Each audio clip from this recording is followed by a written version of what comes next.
मौत से बचकर निकलना आसान था, पर जिंदगी में वापस आकर ये देखना कि आपकी जगह कोई और जी रहा है, ये मौत से भी बदतर है। मैं जिंदा हूँ, पर मेरी पहचान अब एक भूत के हाथ में है। क्या आपने कभी अपने आप को अपने ही सामने खड़े देखा है, एक कातिल की तरह? अर्जुन ने अपनी आंखें खोली। वो 13th फ्लोर के कॉरिडोर में लेटा था। ना कहीं आग थी, ना धुआं, सब कुछ चमचमा रहा था। उसने अपने हाथ में देखा, रिया की वो पुरानी पायल अभी भी वहां थी। पर तभी उसके कंधे पर किसी ने हाथ रखा। वो हाथ बर्फ जैसा ठंडा नहीं, बल्कि एक जिंदा इंसान की तरह गर्म था। Security guard. अर्जुन सर, आप यहाँ फ्लोर पे क्यों लेटे हैं? कल की पार्टी ज़्यादा हो गई क्या? चलिए, एमडी सर आपका कैबिन में वेट कर रहे हैं। अर्जुन घबराते हुए खड़ा होता है। MD sir? खन्ना सर? वो तो मर चुके हैं ना? सिक्योरिटी गार्ड हंसते हुए। क्या मजाक करते हैं सर? खन्ना सर तो सूरत के सबसे बड़े बिजनेसमैन हैं। आइए। अर्जुन डर के मारे कांपने लगा। वो कैबिन की तरफ बढ़ा। उसने देखा कि ऑफिस के बोर्ड पर लिखा था, खन्ना एंड एसोसिएट्स एस्टैब्लिश्ड 1984। सब कुछ बदल चुका था। 1984 की वो आग कभी लगी ही नहीं थी।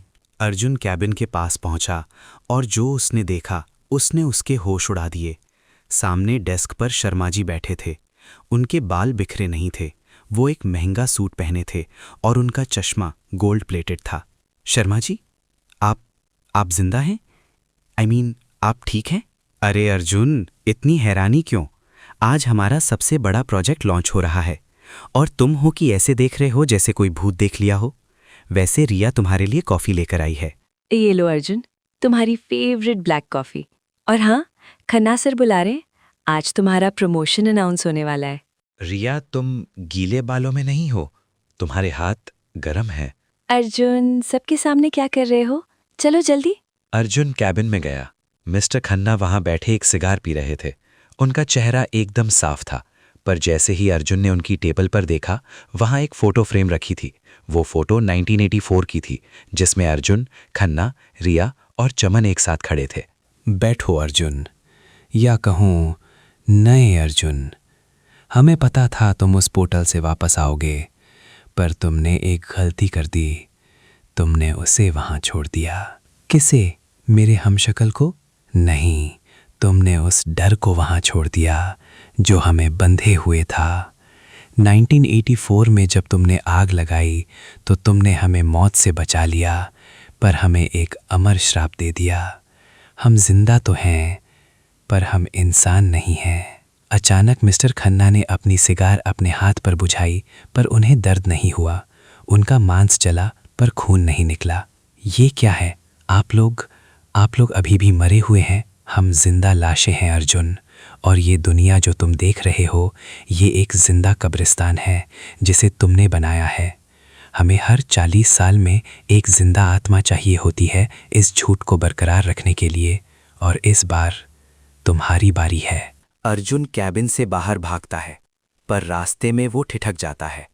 सामने से चमन आ रहा था, पर उसके हाथ में समोसा नहीं, बल्कि एक पुराना जला हुआ टिफिन था जिसमें से धुआं निकल रहा था। हीरो, कहाँ जा रहा है? पार्टी तो अब शुरू हुई है। अर्जुन ने शीशे के पार देखा। वहां वही घोंसली अर्जुन खड़ा था, पर वो रो रहा था। वो शीशे पर लिख रहा था, मैं असली हूं, मुझे बचाओ। दिमाग घूमने लगता है। अगर वो बाहर है और रो रहा है, तो मैं कौन हूं? अर्जुन ने अपने हाथ देखा। उसके हाथ धीरे धीरे धुएं में बदलने लगे थे। उसने शीशे में अपनी शक्ल देखी। उसकी आंखें सफेद हो रही थीं, बिल्कुल मिस्टर खन्ना की तरह, अंधेरे से हंसते हुए। तुम वापस नहीं आए हो अर्जुन, तुमने सिर्फ जगह बदली है। अब वो बाहर जिंदा रहेगा और तू अंदर हमारा गुलाम बनकर रहेगा, हमेशा के लिए। सबसे बड़ा धोखा वो नहीं होता जो दुश्मन करे, बल्कि वो होता है जो आपकी अपनी शक्ल करके आपकी जिंदगी छीन ले। मैं शीशे के इस पार हूं और वो मेरी माँ के हाथ का खाना खा रहा है। मैंने 1984 की आग तो बुझा दी, पर अपनी आत्मा जलने से नहीं बचा पाया। अर्जुन का शीशे पर जोर जोर से हाथ मारना, ठड ठड, पर बाहर कोई आवाज नहीं जा रही। अर्जुन 13th फ्लोर के उस बड़े ग्लास डोर के पास खड़ा था। बाहर की दुनिया में धुंध थी और वहां वही घोस्टली अर्जुन खड़ा था। पर अब वो डरावना नहीं दिख रहा था, वो डर से कांप रहा था। उसकी आंखों में आंसू थे।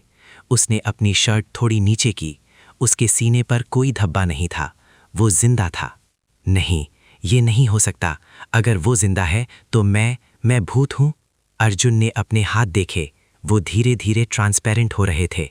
तभी पीछे से रिया आई। उसके हाथ में एक पुरानी फाइल थी, पर उसकी चलने की आवाज़ अब भी वही पुरानी पायल वाली थी, लाइफलेस और सपाट। रिया, अर्जुन, तुम जितना चिल्लाओगे तुम्हारी आत्मा उतनी ही जल्दी फ्लिकर करके खत्म हो जाएगी। देखो उसे, वो असली अर्जुन है जिसे तुमने 1984 में बचाया था, पर बदले में तुम्हें यहाँ परमानेंट होना पड़ा। मिस्टर खन्ना कैबिन से बाहर निकलते हैं। उनके हाथ में वही जला हुआ सिगार है। वो अर्जुन के पास आते हैं और शीशे के उस पार खड़े जिंदा अर्जुन की तरफ इशारा करते हैं। सुनो अर्जुन, हर 40 साल में द वॉइड, इस ऑफिस को एक नए जिस्म की ज़रूरत होती है ताकि हम बाहर की दुनिया में नॉर्मल दिख सके। 1984 में हम सब मरने वाले थे, पर तुमने टाइमलाइन बदल दी। तुमने हमें मौत से तो बचा लिया, पर एक सोल लूप शुरू कर दिया। सोल लूप? मतलब ये कि तुमने उस जिंदा अर्जुन को बाहर भेज दिया, पर उसकी जिंदा पहचान यहीं रह गई। अब तुम वही पहचान पहनकर यहाँ रहोगे और वो बाहर तुम्हारे नाम से भटकेगा जब तक अगला एक्सचेंज नहीं होता। अर्जुन शर्मा जी की तरफ देखता है। शर्मा जी ने अपना चश्मा उतारा। उनकी आंखों की जगह सिर्फ 2 काले गड्ढे थे, जिनमें से ग्रीन कोडिंग का धुआं निकल रहा था। शर्मा जी, अर्जुन, हमारा काम कोडिंग करना नहीं है। हम तो इस ऑफिस की मेमोरी हैं। हम तब तक जिंदा लगेंगे जब तक ये बिल्डिंग खड़ी है। जिस दिन ये बिल्डिंग गिरेगी, हम राख बन जाएंगे। क्या तुमने कभी सोचा है खन्ना सर ने इस बिल्डिंग को कभी रेनोवेट क्यों नहीं किया? अर्जुन, डर से, क्योंकि ये बिल्डिंग ही आपका शरीर है।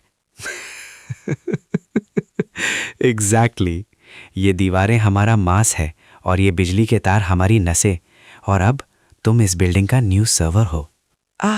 रोकिए इसे, मुझे भूत नहीं बनना। अर्जुन ने कांपते हाथों से फोन उठाया। दूसरी तरफ से एक आवाज़ आई। वो आवाज़ उसकी माँ की थी। माँ ऑन फोन। अर्जुन बेटा, तू घर कब आएगा? तेरा हमशक्ल यहाँ बैठा खाना खा रहा है, पर वो मुझसे बात नहीं कर रहा। उसकी आंखें बिल्कुल सफ़ेद हैं। अर्जुन, मुझे डर लग रहा है। सुनो अर्जुन, हर 40 साल में द वॉइड, इस ऑफिस को एक नए जिस्म की ज़रूरत होती है ताकि हम बाहर की दुनिया में नॉर्मल दिख सकें। 1984 में हम सब मरने वाले थे, पर तुमने टाइमलाइन बदल दी। तुमने हमें मौत से तो बचा लिया, पर एक सोल लूप शुरू कर दिया। तभी अर्जुन ने शीशे के पार देखा। वो जिंदा अर्जुन जो रो रहा था, उसने अचानक रोना बंद कर दिया। उसने शीशे पर अपना हाथ रखा और धीरे से मुस्कुराया। उसके दांत अब नुकीले हो रहे थे। जिंदा अर्जुन बाहर से, धन्यवाद अर्जुन, मुझे जिंदा दुनिया देने के लिए। अब तू अंदर रह और मैं बाहर तबाही मचाऊंगा। शीशे के पार वाला अर्जुन अचानक गायब हो जाता है। ऑफिस की सारी लाइट्स रेड हो जाती हैं। मिस्टर खन्ना, खेल खत्म अर्जुन। अब तुम भूत नहीं, तुम इस ऑफिस का वायरस हो। दोस्तों, असली अर्जुन तो अंदर फंसा है, पर बाहर जो गया है वो एक शैतान है। क्या अर्जुन की माँ बच पाएगी? क्या 13th फ्लोर का ये जाल कभी टूटेगा? कहानी अपने अंजाम की तरफ बढ़ रही है। अगला episode the final resignation miss मत करना। अभी लाइक करें, सब्सक्राइब करें और कमेंट में बताएं, अगर आपकी जगह कोई शैतान आपके घर चला जाए तो आप क्या करेंगे।